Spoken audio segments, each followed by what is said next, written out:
Hello everyone, welcome back to my channel. তো title আর thumbnail দেখে বুঝতে পেরে গেছেন যে আজকে ভিডিওটা কিসের উপরে হতে চলেছে। তো এটা আমার ফার্স্ট ব্লগ এবং আপনাদের সামনে আমি শেয়ার করব আমার সাইবার ক্যাফে আমি কি কি কাজ করি এবং সাইবার ক্যাফের মধ্যে কি কি জিনিসপত্র আছে। তো আপনারা যারা নতুন সাইবার ক্যাফে খুলতে চাইছেন তো তাদের জন্য এই ভিডিওটা কিন্তু গুরুত্বপূর্ণ। তারা এই ভিডিওটা দেখার পর তারা বুঝতে পারবেন যে সাইবার ক্যাফে কি কি জিনিসপত্র থাকা উচিত বা কি কি জিনিসপত্র রাখলে আপনাদের একটি সাইবার ক্যাফে খুলতে পারবেন। তো চ্যানেলে যদি নতুন হয়ে থাকেন তো চ্যানেলটি সাবস্ক্রাইব করবেন, পেজটি ফলো করবেন এবং ফ্রেন্ডদের সাথে ভিডিওটি শেয়ার করবেন। তো চলুন শুরু করা যাক।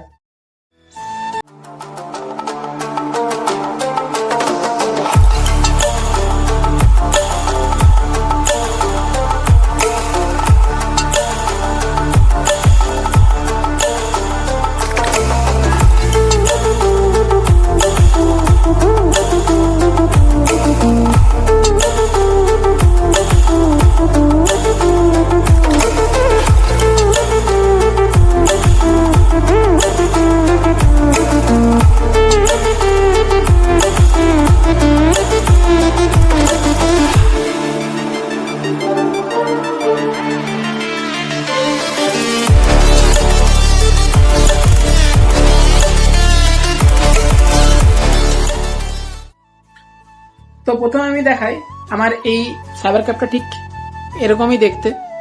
তো এখানে আমার জেরক্স মেশিন থেকে আমি শুরু করি। তো এটা আমার জেরক্স মেশিন ক্যাননের 3025, ঠিক আছে, মডেল নাম্বারটা দেখতে পাচ্ছেন। তো এই মেশিনটা আমি সাধারণত জেরক্সের জন্য বা আমার যখন বড় বড় জেরক্স বা print out PDF print out আসে তখন আমি এই মেশিনটা ইউজ করি। তো এটার কস্ট আছে প্রায় 60,000, ঠিক আছে। তো তারপরে এটা আমার হচ্ছে ডেলের হোস্ট 3580, ঠিক আছে, মডেল নাম্বারটা ঠিকঠাক মনে নেই অতটা আমার, কারণ এটা আমার 4 থেকে 5 বছরের পুরানো পিসি। তো এটা আমি আগে ইউজ করতাম যখন বেশি দোকানে কাস্টমার থাকে বা বেশি দোকানে ভিড় থাকে, তখন এটাতে আমি কাজবাজ করি টুকটাক। তো এটার প্রাইস হচ্ছে আপনার 50,000 মতো। তো তারপর হচ্ছে এটার কাঙ্গারু কোম্পানির স্টেবলার, যখন বড় বড় বই থাকে বা জেরক্স থাকে তখন এই স্টেবলারটা আমাকে অনেকটা হেল্প করে এবং কাস্টমারদের ভালো সার্ভিস দেয়। কারণ এই স্টেবলারটা আমি ছোটোখাটো যদি স্টেবলার ইউজ করি তখন কি হয়, কাস্টমারদের অসুবিধা হয়, কারণ বড় বড় বই বা বড় বড় যখন পিডিএফ হয় তখন সেগুলো মারা যায় না। তো এটার মডেল নাম্বার দেখতে পাচ্ছেন HD23S24। তো এটার প্রাইস পড়েছিল আপনার ওই 1800-1900 টাকা মতো পড়েছিল স্টেবলারটা। তো এটা আপনারা না নিতেও পারেন যাদের দোকানে বেশি জেরক্স হয় বা বেশি পিডিএফ থাকে বা বেশি যদি 250-200 পেজ বা 150 পেজ জেরক্স হয় তখন স্টেবলারটা আমাদের কাছে হেল্পফুল হবে। তো তারপর হচ্ছে এটা আমার i5 দিয়ে তৈরি করা আছে 14 জেনারেশনের, একদম আপডেট মডেলের পিসি আছে, অ্যাসেম্বল আছে। এটা আমার ভালোই সার্ভিস দেয়। তো এটাতে আমি ট্রেডিং থেকে শুরু করে লাইভ স্ট্রিম বা বলুন যে কোনো কাজ, গেমিং থেকে শুরু করে এই পিসিটাতে আমি ভালোভাবে সুন্দর কাজ আমি করতে পারি, কোনো অসুবিধা হয় না আমার কাজের। তো এই পিসিটার আমি একটা টোটালটা যে আমার কনফিগারেশন যা আছে আমি আপনাদের সামনে শেয়ার করে দেবো, অসুবিধা নেই। তো এটা আমার পিসিটা পড়েছিল আপনার 95,000, 1 লাখ অ্যাপ্রক্স পড়েছিল, ঠিক আছে, এই পিসিটা আমার অ্যাসেম্বলটা। তো তারপরে হচ্ছে আমার এই কালার প্রিন্টারটা, সেটা হচ্ছে ইপসনের L3560 আপডেট মডেল আছে, ঠিক আছে।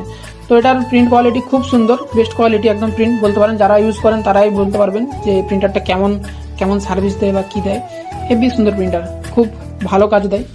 তারপরে হচ্ছে এটা আমার ফিফাইনের মাইক আছে এটা আমার, ঠিক আছে। তো এই মাইকটাতে আমি ভয়েস রেকর্ড বা যখন আপনাদের সামনে ভিডিওগুলো বানাই তো এটাতে আমি বানাই। তো এটা হচ্ছে আমার 32 ইঞ্চির মনিটর আছে। এই মনিটরে আমি কাজবাজ করে থাকি, ট্রেডিংও করে থাকি, ট্রেডিংয়েরও কিছু আপনাদেরকে আপডেট দেবো। এবং ঠিক আমার ভিতরটা ঠিক এরকম দেখতে পাচ্ছেন। তো আরেকটা জিনিস যেটা আছে সেটা হচ্ছে ল্যামিনেশন মেশিনটা আমার মোটামুটি ওই ধরুন 6,000 অ্যাপ্রক্স পড়েছিল। তারপরে দেখতে পাচ্ছেন এটা আমার হচ্ছে রেজিস্টার খাতা, যাদের পয়সা তুলতে আসে বা ডিপোজিট করতে আসে, উইথড্রল করতে আসে, তো তাদের সব কিছু এখানে ডিটেলস থাকে। আর এটা আমার ফাইলপত্র থাকে, এখানে ফাইলপত্র আছে কাজবাজের।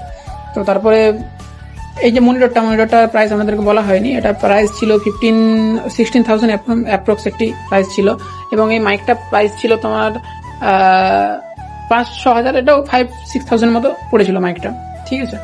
তো এবার আমি আপনাদের সাথে শেয়ার করি যে আমাদের যে কাস্টমার যা আছে, কাস্টমাররা ঠিক এইখানটাতে তাদের বসার জন্য জায়গা করা আছে, এখানে কাস্টমাররা বসে। তো ভিতরটা ঠিক এরকমই লাগে দেখতে। এবং আমার যে পাসপোর্ট সাইজের ছবি, যে স্টুডিও পারপাস যে ছবিগুলো তোলা হয় সেটা এখানে। এবং যখন কোনো ফর্ম ফিল আপ হয় তখন ফর্ম ফিল আপের ক্ষেত্রে তখন এইখান থেকে ব্যাকগ্রাউন্ডটা সাদা ছিটানো আছে, এখানে ব্যাকগ্রাউন্ড সাদা লাগে, তখন লাইভ যে পিকচার তোলা হয় লাইভ পিকচারটা আমার এখান থেকে তোলা হয়। এবং আপনাদেরকে আরেকটা কথা বলে রাখি, যারা নতুন সাইবার ক্যাফ খুলতে চাইছেন তো তাদের জন্য আরেকটা, যারা নতুন সাইবার ক্যাফ খুলতে চাইছেন তাদেরকে মিনিমাম ধরে রাখুন 1.5 থেকে 2 লাখ টাকা মিনিমাম ইনভেস্ট করতে হবে। কারণ আপনাকে যদি আপনি জেরক্স মেশিন, যদি আপনি ক্যাননের ধরুন এই জেরক্স মেশিনটা আপনি কিনলেন, ঠিক আছে, তাও আপনার চলে যাবে, কিন্তু আপনাকে এই মেশিনটা কিনলে তো ধরুন আপনার 3 লাখ অ্যাপ্রক্স খরচা পড়েই যাবে সবকিছু মিলে টোটাল। মিনিমাম ধরে রাখুন 1.5 থেকে 2 লাখ টাকা আপনাকে বাজেটটা রাখতেই হবে। কারণ একটি কম্পিউটারের দাম মোটামুটি একটু ভালো কম্পিউটার, অ্যাসেম্বল কম্পিউটার যদি একটা করতে যান 50 থেকে 60,000 আপনার পড়বেই। তারপরে একটি ভালো প্রিন্টার, যে প্রিন্টারটা আপনি ব্ল্যাক অ্যান্ড হোয়াইট থেকে এডিএফ আছে, ডুপ্লেক্স আছে, সেরকম প্রিন্টার আপনি কিনতে গেলে ভালো যদি কিনতে চান কম করে আপনার 30 থেকে 35,000 টাকা পড়বে ভালো যদি কিনতে চান। আর না হলে আপনার ব্রাদারের আছে, ব্রাদারের 20,000-এর মধ্যে 25,000-এর মধ্যে একটি আছে, ঠিক আছে, তো মডেল নাম্বারটা মনে নেই। আচ্ছা, ভালো একটি প্রিন্টার আছে ব্রাদারের। তো ব্রাদার প্রিন্টার, তারপরে মনিটর, তারপরে আপনার অ্যাক্সেসরি ধরুন জেরক্সের পেপার, তারপর আদার্স কালি, তারপর হচ্ছে আপনার ল্যামিনেশন মেশিন, টুকটাক আপনার ওয়াইফাই ব্রডব্যান্ড লাগাবেন, ব্রডব্যান্ডের জন্য আপনার ধরুন 3.5 থেকে 4,000 টাকা খরচা পড়বে ব্রডব্যান্ডের জন্য। তো এরকমই আপনাদের ধরুন যারা নতুন সাইবার ক্যাফ খুলতে চান তাদের মিনিমাম ধরে রাখুন এই বাজেটটা রাখতেই হবে। এবং তার সাথে সাথে আপনাদেরকে অন্যান্য কাজ করতেই হবে, শুধু জেরক্স আর ফর্ম ফিল আপ করলে আপনাদের কিন্তু হবে না, তার সাথে আপনাদেরকে অন্য কাজও করতে হবে। তো এটা ছিল সাইবার ক্যাফের উপরে। এবং যারা ট্রেডিং করেন তাদের জন্য একটা নিউজ আছে বলে যাই।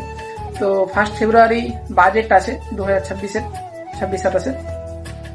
তো বাজেটে মার্কেটে কিন্তু প্রচুর ভলিটিলিটি থাকে, তো সবাই দেখে শুনে ট্রেড করবেন এবং খুব রিস্ক, মানে কি বলবো, মানে রিস্ক ফ্রি ট্রেড করবেন, যে টাকাটা আমার চলে গেলেও কোনো কিছু মনে হবে না, মানে যেটা স্টপ লস রাখেন সেই স্টপ লসের টাকাটা দিয়ে আপনারা কিন্তু ট্রেড করবেন, ঠিক আছে। এটা বলার একটা ছিল, তাই আমি বলে দিলাম।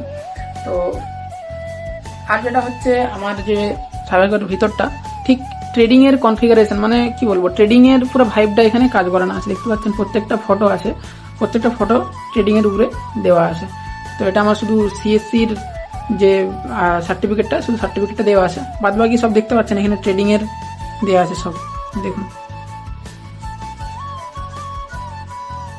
এখানে আমার ঠাকুর আছে। তো ডিসপ্লেতে এখানে ট্রেডও চলছে, দেখতে পারেন ডিসপ্লেতে এখানে আমার ট্রেডও চলছে একটা। এখানে HCL আমি দেখাবো না, কারণ হচ্ছে যে যদি আমি এখানে দেখাই তো আমার সেবি রেজিস্টার নয়, এখন সেবি অনেক গাইডলাইন আছে, কারণ স্টকের ক্ষেত্রে আমি এখানে কিছু শেয়ার করতে পারবো না, তাহলে আমার চ্যানেলে হয়তো স্ট্রাইক আসতে পারে। তো ভিডিওটি যদি ভালো লেগে থাকে চ্যানেলটি সাবস্ক্রাইব করবেন। তো এটা আমার ফার্স্ট ব্লগ ছিল, তাই কোনো কিছু যদি ভুল হয়ে থাকে ক্ষমা করে দেবেন। আমাকে সাপোর্ট করতে পারেন আপনারা, আপনি যদি সাপোর্ট করেন তাহলে আমি আরো এরকম ভিডিও বানাতে আমার হেল্পফুল হবে। তো ভিডিওটি প্রথম থেকে থাকেন চ্যানেলটি সাবস্ক্রাইব করবেন, লাইক করবেন এবং ফ্রেন্ডদের সাথে ভিডিওটি শেয়ার করবেন।